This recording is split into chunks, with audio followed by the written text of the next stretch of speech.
A informação do dia é o que acabou de acontecer em Écône.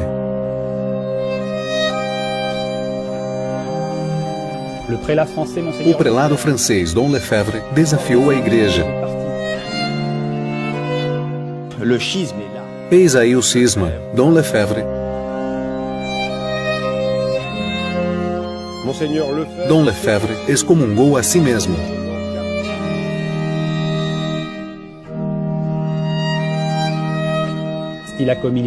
Cometeu o irreparável, sagrando 4 bispos esta manhã.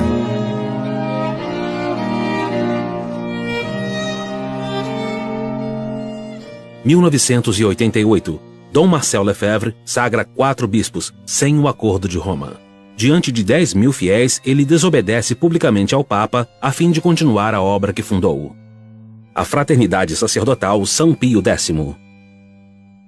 Como foi que este bispo, antigo missionário do Gabão, arcebispo de Dakar, delegado apostólico de toda a África francófona, superior geral da Congregação do Espírito Santo, pôde chegar a tal ponto de ruptura? Como pôde este homem achar-se assim no coração de uma tempestade que continua a abalar a igreja inteira?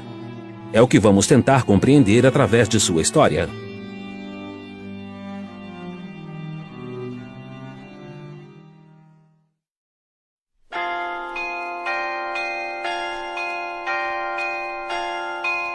Marcel Lefebvre nasceu em Tourcoing, perto de Lille, em 29 de novembro de 1905. Ao vir ao mundo, encontra uma França economicamente próspera, devido à riqueza das indústrias do norte e do leste, assim como ao desenvolvimento das grandes cidades. O fervor religioso é mantido apesar do anticlericalismo crescente.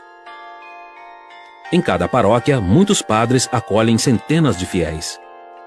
A igreja é rica em vocações, envia missionários mundo afora e pode orgulhar-se de suas famílias numerosas. É numa dessas famílias que nasce Marcel Lefebvre. Meus pais iam à missa todos os dias. E quando estávamos de férias, eles também nos enviavam e nos diziam que fôssemos à missa todos os dias. E eu ia com a minha mãe. E como estou dizendo, nós tínhamos com certeza uma educação muito cristã. A fé, Deus, os santos, tudo isto nos foi ensinado em casa, certamente. O pai, René Lefebvre, dirige uma pequena indústria têxtil. Quando a Grande Guerra Mundial estoura em 1914, ele dá assistência aos serviços de informação ingleses e belgas. Durante o Segundo Conflito Mundial, René Lefebvre ajuda novamente os serviços secretos. E não hesita em hospedar fugitivos em plena ocupação, antes de ser capturado pelos alemães. Ele foi condenado à morte 2 vezes, mas como buscavam saber mais informações, e por meu pai poder fornecê-las, guardaram-no com vida. Mais tarde, como tinham gente demais nas prisões, meu pai foi transportado para um campo de concentração em Sonnenburg. Deportado por resistência, René Lefebvre morre no campo polonês de Sonnenburg, no dia 4 de março de 1944. A mãe de Dom Lefebvre, Gabrielle Vatzin, é muito fervorosa. Membro da Conferência de São Vicente de Paulo, passa muito tempo visitando as famílias dos operários em Tourcoing. Sendo ainda superiora da Ordem Terceira de São Francisco, segue igualmente uma parte da regra franciscana. Ela era boa, ela era dócil, ela era terna, era caridosa.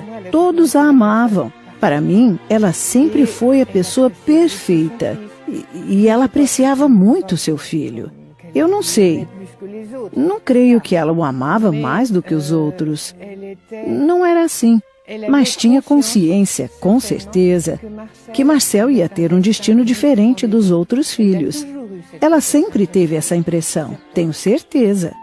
Dos 8 filhos, os 5 mais velhos consagraram-se a Deus. René e Marcel junto aos padres do Espírito Santo.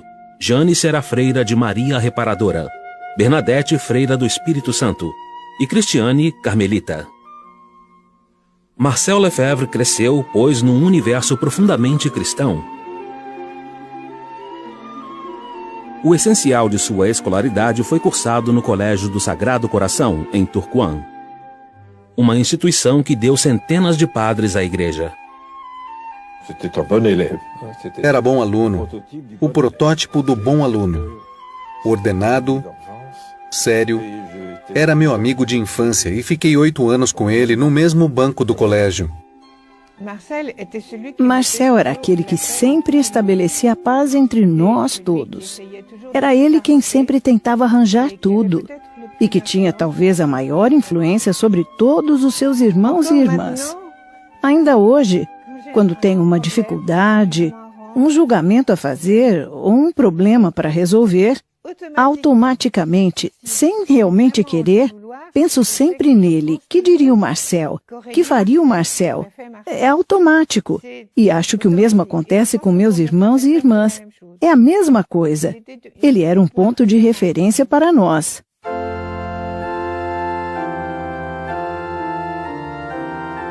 Quando vem o chamado de Deus, ele responde sem hesitar. O irmão mais velho já está em Roma há 1 ano, preparando-se para o sacerdócio. O pai deseja para os filhos a formação mais sólida possível. É assim que, aos 18 anos, depois de ter hesitado entre o clero diocesano e a vida religiosa, ei-lo a caminho da cidade eterna.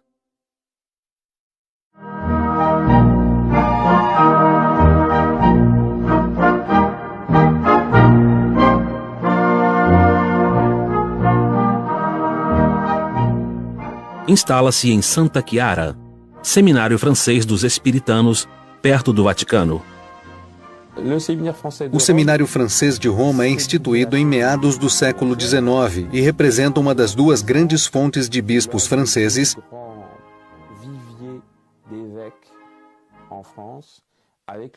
junto com o Seminário de São Sulpício em Paris.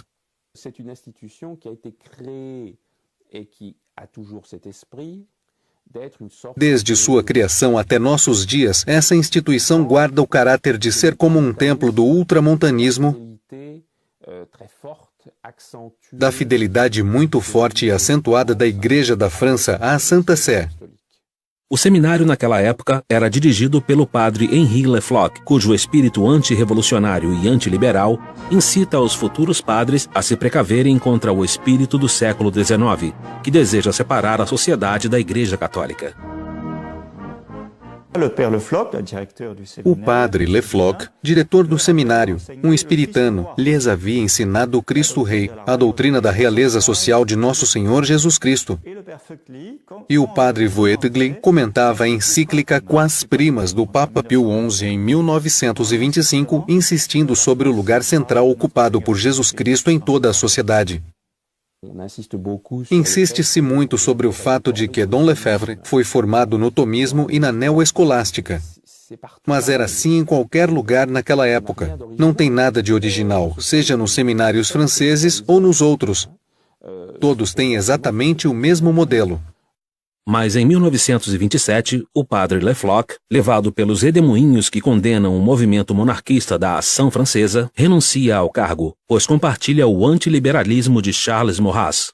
Os seminaristas ficam então profundamente marcados. Marcel Lefebvre, o seminarista Marcel Lefebvre, não está presente. Aconteceu de estar em serviço militar.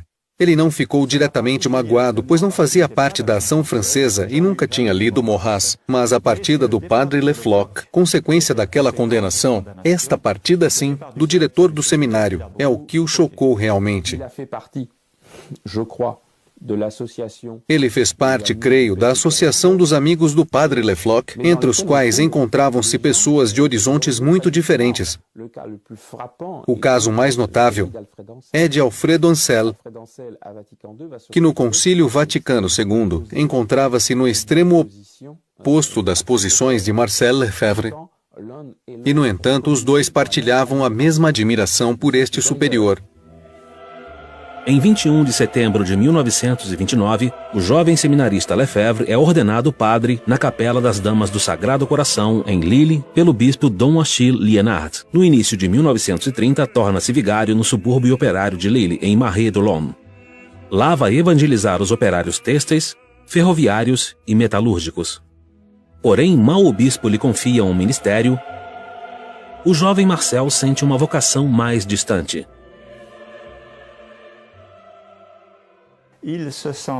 Ele se sentia um pouco desocupado na França, ao passo que seu irmão, já missionário no Gabão, escrevia-lhe cartas e cartas dizendo: Marcel, vem nos ajudar.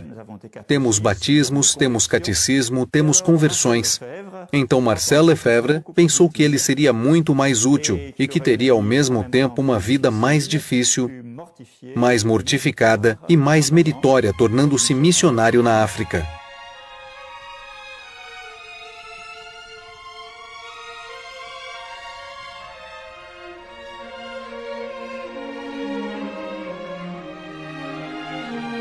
Então, em 1931, Marcel Lefebvre é admitido no noviciado dos Padres do Espírito Santo, em Orly. Ele entra na comunidade religiosa que foi criada em 1703 por Claude Poulard de Place e revivificada no século XIX pelo padre Liebermann para evangelizar a África. A formação que recebe consiste em se impregnar profundamente do espírito missionário. Em seguida, é nomeado para o Gabão, para o seminário de Libreville.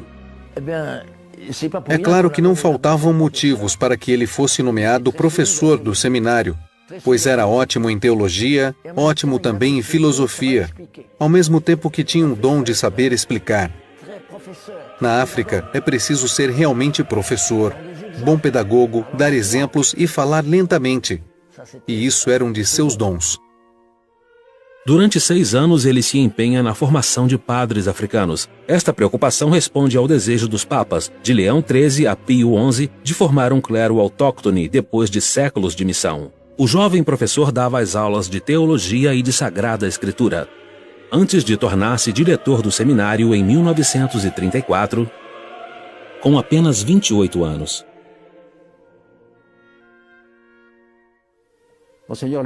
Dom Lefebvre trabalhou muito, porque eram só 2 padres para cuidar tanto do seminário menor quanto do maior, além de um noviciado de religiosas. Eram obrigados, sendo só 2, a assumirem todos os cursos, de modo que, ao final de 6 anos, o padre Marcel já estava muitíssimo cansado. Por isso, o bispo, Dom Tardy, enviou-o a Angolé, na floresta, e foi assim que ele deixou o seminário. Ele se vê então à cabeça das missões de Njolé, Libreville, Donguila e mais tarde Lambaréné, onde encontra o famoso Dr. Schweitzer. Constrói igrejas, escolas e postos de saúde. Batiza, prega e confessa. Às vezes ele parte em visita às aldeias mais afastadas. A chegada do missionário na aldeia era sempre tão emocionante que a notícia espalhava-se rapidamente. Logo nos primeiros minutos que se seguiam, os cristãos iam ver o padre para falar-lhe, confiar-lhe seus sentimentos, suas alegrias. Ele confessava a todos os cristãos que precisavam. De manhã cedinho, os jovens que acompanhavam o padre preparavam o altar e a sacristia. E enquanto isso, os cristãos iam chegando para assistir à Santa Missa. Quando o missionário chegava, ele falava. Mas antes era preciso aprender a língua e aprendê-la sobretudo com o sotaque certo. Os que vinham do Camarões ou do Congo tinham sempre o sotaque da língua deles quando falavam fang. Mas o padre Marcel nem sotaque francês tinha. Depois da passagem do missionário, via-se na aldeia e, sobretudo, no rosto de cada pessoa, um entusiasmo radiante. As pessoas esforçavam-se mais na virtude, preparando-se também para as grandes festas para as quais viajariam da aldeia até a missão. O padre nos falava às vezes: No domingo, ele sempre dava uma conferência. Ele saía da missão e vinha até o convento. Todas as moças se reuniam para escutar o que ele dizia. Ele nos dizia sempre: temos de ser sempre bons cristãos e boas cristãs, porque o mundo vai mudar.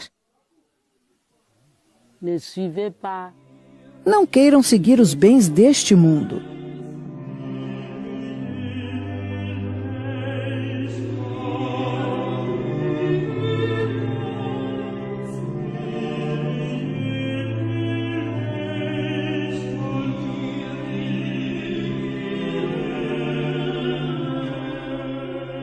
J'ai pu voir ces villages de païens devenir chrétiens et se transformer, non seulement, je dirais, spirituellement et surnaturellement, mais se transformer physiquement, socialement, économiquement, politiquement. Et alors le village se transformait peu à peu, sous l'influence de la grâce, sous l'influence de la grâce du saint sacrifice de la messe.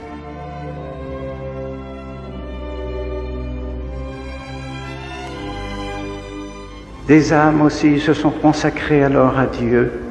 Des religieux, des religieuses, des prêtres se donnaient à Dieu, consacraient leur vie à Dieu. Voilà le fruit de la Sainte Messe.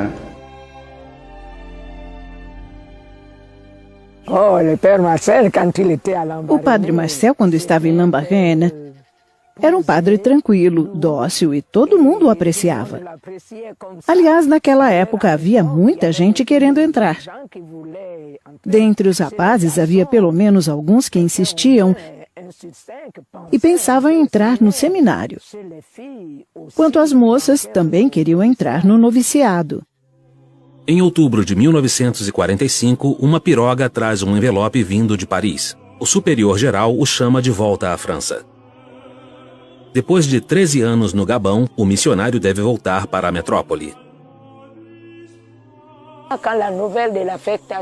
Quando a notícia da transferência chegou, os cristãos escreveram para protestar. Creio que meu pai fazia parte dos que escreveram para Libreville, sem dúvida, ao bispo, e a resposta chegou dizendo que a decisão vinha de mais longe e que não dependia de Libreville.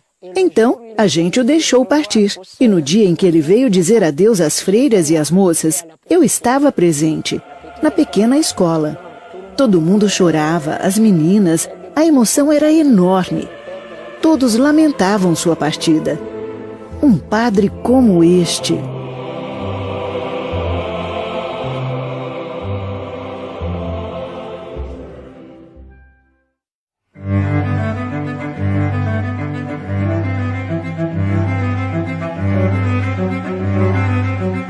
No dia 1º de novembro de 1945, o padre Lefebvre é nomeado superior do escolasticado de Mortagne, um dos centros de formação de sua congregação. Era um homem profundamente espiritual e, além disso, tinha um modo de falar caloroso. Mas, sobretudo, ele tinha sido missionário em Lambaréné. Ele tinha o prestígio de alguém que estivera no terreno das missões. E ainda por cima era um homem que tinha o senso de organização. No coração da Normandia magoada pela guerra, ele inicia seus futuros padres a teologia de Santo Tomás de Aquino. Sentíamos muito bem que este padre tinha um pensamento profundamente escolástico. Lembro-me bem que durante os 2 anos de filosofia, ele promovia o que na Idade Média se chamavam disputações. Quer dizer disputas ou controvérsias. Havia então um dentre nós que defendia uma tese de filosofia ou de teologia, e outro que, ao contrário, atacava. E lembro-me muito bem que tivemos sessões memoráveis nessas ocasiões. O padre Marcel não ficou muito tempo em Mortagne, pois já em junho de 1947, o Papa Pio XII nomeou-o a sede Dakar. Assim, a criança do norte, o mateiro do Gabão, torna-se bispo aos 41 anos. Ele é sagrado bispo em sua paróquia de Tourcoing no dia 18 de setembro de 1947 e toma por lema esta frase de São João, luz da atividade missionária: Et nos credidimus caritati. E nós cremos na caridade.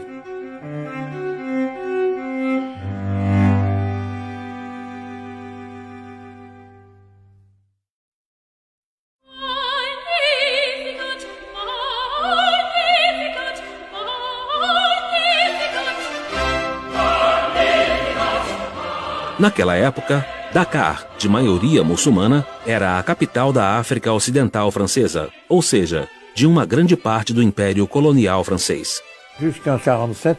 Até 1947, Dakar ainda era uma diocese de missão. Além disso, o último bispo, Dom Grimaud, não era lá muito ativo. Teve problemas por ser muito apegado ao poder de Vichy, tendo por isso que renunciar em 1947. E é nesse momento que Dom Lefebvre é nomeado. Dom Lefebvre, no plano pastoral, transformou essa diocese numa autêntica diocese metropolitana, multiplicando igrejas, missões e escolas. Fez um trabalho pastoral enorme durante os 15 anos em que lá esteve, de 47 a 62. Ele levantou a igreja do Senegal, que estava realmente moribunda. Ele deu um novo fôlego. Era preciso criar novas missões, multiplicar as paróquias. Quando Dom Lefebvre chegou, só havia uma paróquia em Dakar, só uma.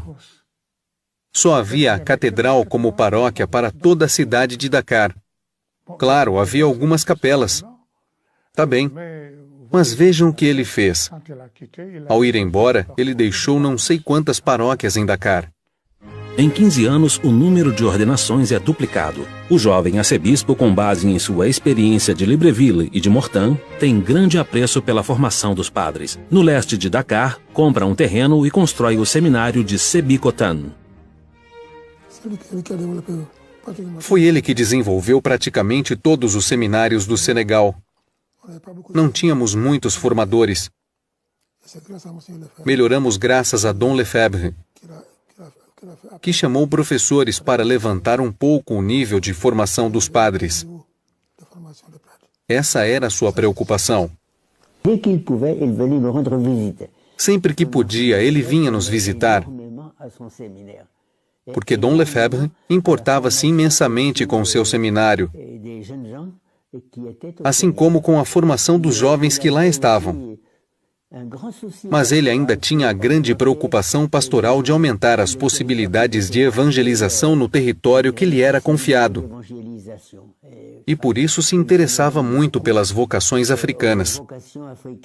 Dom Lefebvre é realmente um discípulo dos valores espirituais de nosso instituto e especialmente do padre Lieberman, que não via nenhuma possibilidade de evangelização da África sem padres africanos. E Dom Lefebvre estava convencido disso. Para que nasçam vocações e famílias cristãs, Dom Lefebvre pede auxílio a numerosas congregações para ensinar ou para rezar pela santificação dos fiéis. Maristas, dominicanos, irmãos do Sagrado Coração, carmelitas, todos são chamados para colaborar na cristianização da diocese. Então Dom Lefebvre trouxe para o Senegal uma dezena de novas congregações. Foi uma de suas grandes contribuições para a diocese e o que permitiu a diversificação do grupo religioso. Quanto às mulheres, houve talvez umas 20 congregações religiosas que vieram se instalar em Dakar. Com isso, abriu amplamente as portas da diocese às congregações que não trabalhavam lá antes, permitindo particularmente o desenvolvimento do ensino e da hospitalização. Em seu episcopado, ele fundava e decidia. É por isso que a riqueza de que se beneficia atualmente a diocese de Dakar, posso dizer, em parte, foi ele. Sim. Tudo o que diz respeito ao ensino, às novas escolas, às construções, os postos de saúde, isso tudo eu herdei dele. Ele era um grande personagem. Dom Lefebvre Era uma pessoa encantadora, muito bem educado, muito correto. Um grande homem. Mas grande homem não no sentido de que complica muito as coisas, de modo algum. Ele era de uma grande simplicidade, muito dócil, muito amável. Eu guardo uma lembrança muito profunda de alguém. Ao mesmo tempo, muito afável e muito espiritual.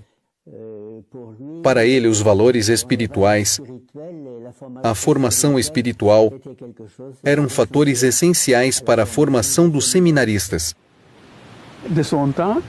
Daquele tempo, lembro-me de que os padres vinham muito aqui de férias, à beira do mar, durante o inverno.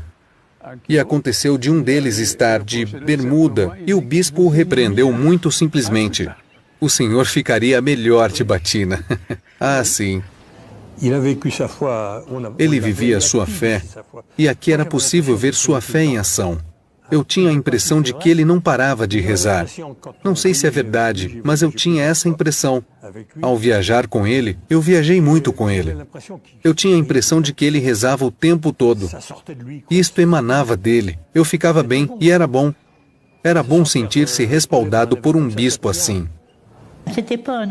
Não era um orador extraordinário, falava com simplicidade, mas o que importava para ele era a vida interior, a vida espiritual, a união com nosso Senhor. Quando ele celebrava a missa, sentíamos que ele acreditava no que fazia. Por exemplo, quando se aproximava a consagração, a gente sentia que ele estava totalmente concentrado no que fazia. Nada o distraía. Isso, quando somos criança, isso marca. Esse é um bispo que sabe celebrar. E o fato é que ele celebrava bem. Antes de tudo, acho que é um espiritual. Um homem que nos dava a impressão de rezar quando celebrava. Não eram ritos que se sucediam, não. Quanto a isso, a gente gostava mesmo. Perto do Seminário Maior, Dom Lefebvre também instala carmelitas em Sébikotane. Ele conta muito com as orações destas religiosas para cristianizar, como no Gabão, esta terra que lhe tinha sido confiada, para nela estabelecer o reino social de Jesus Cristo. Realmente era isso que ele queria, o reino de nosso Senhor, a salvação das almas. Ele só pensava nisso. Sua maior preocupação não era ele próprio. Era muito humilde, muito modesto. Ele nos dizia que no início de seu episcopado, como superior, ele se preocupava muito. Mas depois percebeu que todos os negócios eram dirigidos por Deus, de modo que ele não tinha que se inquietar. E ele tinha tal confiança nas orações das carmelitas que chegou a escrever um artigo inteiro. Isso nos pareceu piada, para dizer que nas missões perto de Fatigue havia muitas conversões. Os pagãos se convertiam. Era realmente um fato. Sentíamos que a graça de Deus passava, que o reino de Deus chegava. Então ele perguntava, de onde pode vir isso? E ele mesmo dava a resposta, é por causa das carmelitas. Há 5 carmelitas que rezam, e é por isso que temos conversões. E então a gente dizia, realmente ele tem muita confiança em nós. E por nosso lado, a gente se esforçava por corresponder à sua confiança.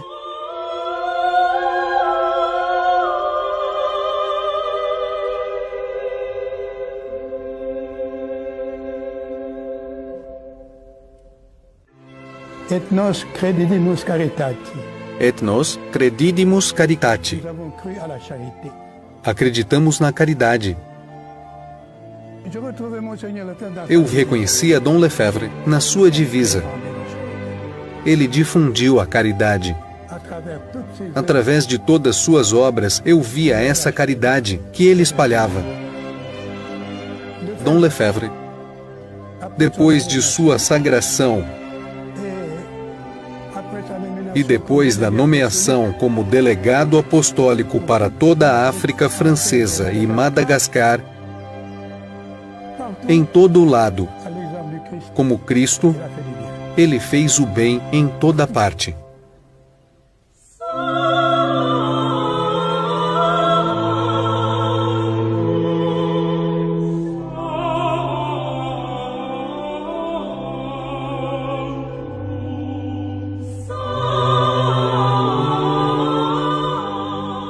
A tarefa de Marcel Lefebvre é enorme a partir de 1948, pois acumula os cargos de arcebispo e de delegado apostólico para a África francófona. Torna-se, então, representante do Papa nos territórios que vão do Marrocos até Madagascar. É o principal homem da Igreja em todo o continente. Como delegado apostólico, ele era representante do Vaticano. Era o papel que mais tarde teriam os núncios, com a diferença de que sua nunciatura não era só um país, mas o conjunto de países francófonos da África Ocidental. E não só da África Ocidental, mas de toda a África, pois até mesmo Madagascar fazia parte de seu território. O presidente Houphouët-Boigny lhe dava um carro de alta categoria e um avião para ir onde quer que fosse, estando todo mundo oficialmente obrigado a recebê-lo e honrá-lo, como delegado apostólico. E é aí que a gente vê que na África não se entende a questão da laicidade do Estado. Se é um prelado, deve ser honrado. Ele representa Deus. Ponto final. Isso era típico. De Abidjan a Djibouti, de Dakar a Madagascar, ele favorece a edificação de seminários, de escolas, de igrejas, de hospitais. Cria 40 novas dioceses e lhes fornece bispos autóctones. A cada ano ele vai a Roma apresentar seus trabalhos ao Papa. É nessa época que Pio XII redige a grande encíclica sobre as missões, Fidei Donum.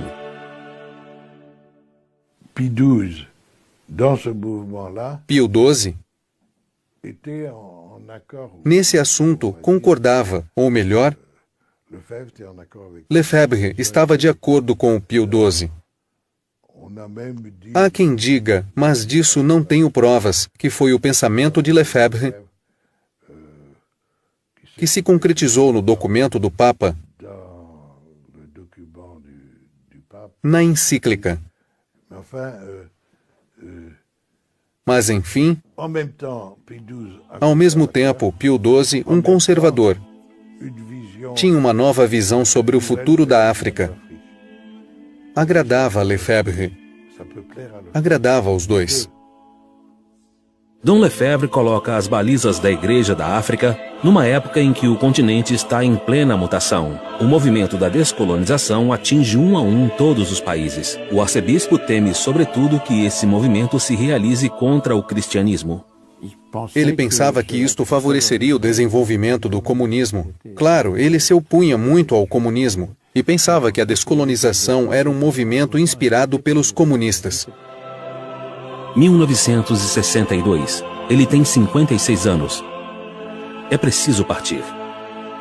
O novo Papa João XXIII quer definitivamente favorecer a instalação de bispos locais e Dom Lefebvre, que perde todas as suas prerrogativas, é convidado a voltar para a França. Mas seu país natal mudou radicalmente desde sua partida, há 30 anos. É que nos anos 50 recomeça a guerra entre integristas e progressistas. Mas já há debates para saber que atitude tomar no contexto da Guerra Fria, assunto do qual não se pode fugir. Deve-se buscar uma aliança com esse mundo ligado ao Partido Comunista em suas diferentes ramificações? Ou temos de nos colocar numa posição anticomunista, firme, resoluta e clara, como propõe o decreto do Santo Ofício de 1949? Ora, a Igreja da França oscilava. Uma parte da Igreja francesa sentia-se atraída pela ideia de que o futuro da humanidade se encontrava nas mãos da classe operária e que então era preciso, não digo aderir ao Partido Comunista, de modo algum, nem às suas organizações, mas manter contato com o movimento operário. Ora, em 1959, Dom Lefebvre colocou-se publicamente contra a ideologia comunista. E ele explica, de fato, que a linha de conduta da Igreja sempre foi a de se opor às consequências da Revolução Francesa, de se opor aos falsos princípios da Idade das Luzes, de se opor à heresia, à falsidade dos direitos humanos. Pode-se então dizer que em 59 todas as cartas já estão na mesa. O episcopado francês vê com maus olhos a chegada desse arcebispo missionário que toma tão facilmente uma posição, de maneira que lhe propõe a diocese de Toul, uma das mais pobrezinhas do centro da França. Na França, quando um general mal visto é descartado, ele é enviado a Limoges, e todos dizem então que o general é limogé. Sendo Tulle perto de Limoges, dizia-se, Dom Lefebvre foi tullisé. Mas Dom Lefebvre fica pouco tempo em Toul, pois já em 1962 é eleito superior geral pelo Capítulo Geral dos Espiritanos. A partir de então, passa a viajar o mundo inteiro desde seu escritório em Paris e depois em Roma. Ele está à frente de uma congregação de 5.000 membros instalados em 300 dioceses. Ele gozava de um prestígio bastante grande e de um apoio institucional, de modo que foi eleito de maneira principesca, com extrema rapidez, sem atrasos. O processo foi bem sucedido. É um candidato que aparece na lógica de sua posição nos anos 50 como um reformador pateliano muito prudente.